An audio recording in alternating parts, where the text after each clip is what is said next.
Hello friends, मैं हूं शोभन और आपको iMate वीडियो पे स्वागत है। कभी कभी क्या होता है फ्रेंड्स, विंडोज़ बूटिंग होने के बाद जो डेस्कटॉप रहता है वो नहीं आता, वहाँ पे ब्लैक स्क्रीन दिखाता है। तो ये प्रॉब्लम आप कैसे सॉल्व कर सकते हो? तो विंडोज़ बूटिंग होने के बाद आपका कंप्यूटर में जो आइकॉन है, जो डेस्कटॉप है, जो टास्क बार है, वो सब आपको नहीं दिखाता, वहाँ पे सिर्फ ब्लैक स्क्रीन दिखाता है। तो कभी कभी आपको सिर्फ कर्सर दिखता है और आपका डेस्कटॉप में कुछ भी नहीं दिखाता, वहाँ पे ब्लैक स्क्रीन दिखाता है। या कभी कभी सिर्फ आपको वॉलपेपर है वो दिखाता है, पर आपको बाकी कुछ नहीं आता। तो ये वायरस का प्रॉब्लम से भी हो सकता है फ्रेंड्स, या कभी कभी क्या होता है विंडोज़ का कोई इशू हो जाता है तो ये हो सकता है। तो आप कैसे आपका मिसिंग जो डेस्कटॉप है उसको आप वापस ला सकते हो, इस वीडियो में मैं आपको ये बताता हूँ।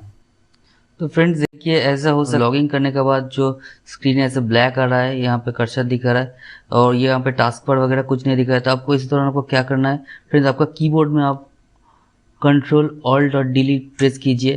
कंट्रोल और डिलीट प्रेस करने के बाद आपको यहाँ पे देखिए टास्क मैनेजर दिख रहा है, तो टास्क मैनेजर पे आप क्लिक कीजिए।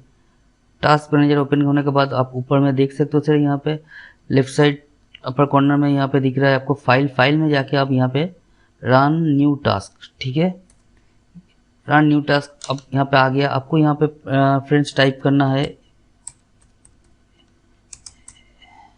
explorer.exe, फिर आपको यहाँ पे ओके कर देना है। ओके करने के बाद फ्रेंड्स आप देख सकते हो आपका जो कंप्यूटर में जो डेस्कटॉप है वो वापस आ जाएगा। आपका सारा का सारा आइकॉन दिखेगा, आपका टास्क बार जो है वो आ जाएगा, सब आ जाएगा, ठीक है। तो फ्रेंड्स ये बहुत ही एक इजी सॉल्यूशन है। और वीडियो अगर आपको अच्छा लगता है तो प्लीज़ मेरे चैनल को सब्सक्राइब कर लीजिए और लाइक शेयर कर सकते हो। कोई डाउट है तो आप कमेंट्स में ज़रूर पूछ सकते हो फ्रेंड्स। Thank you.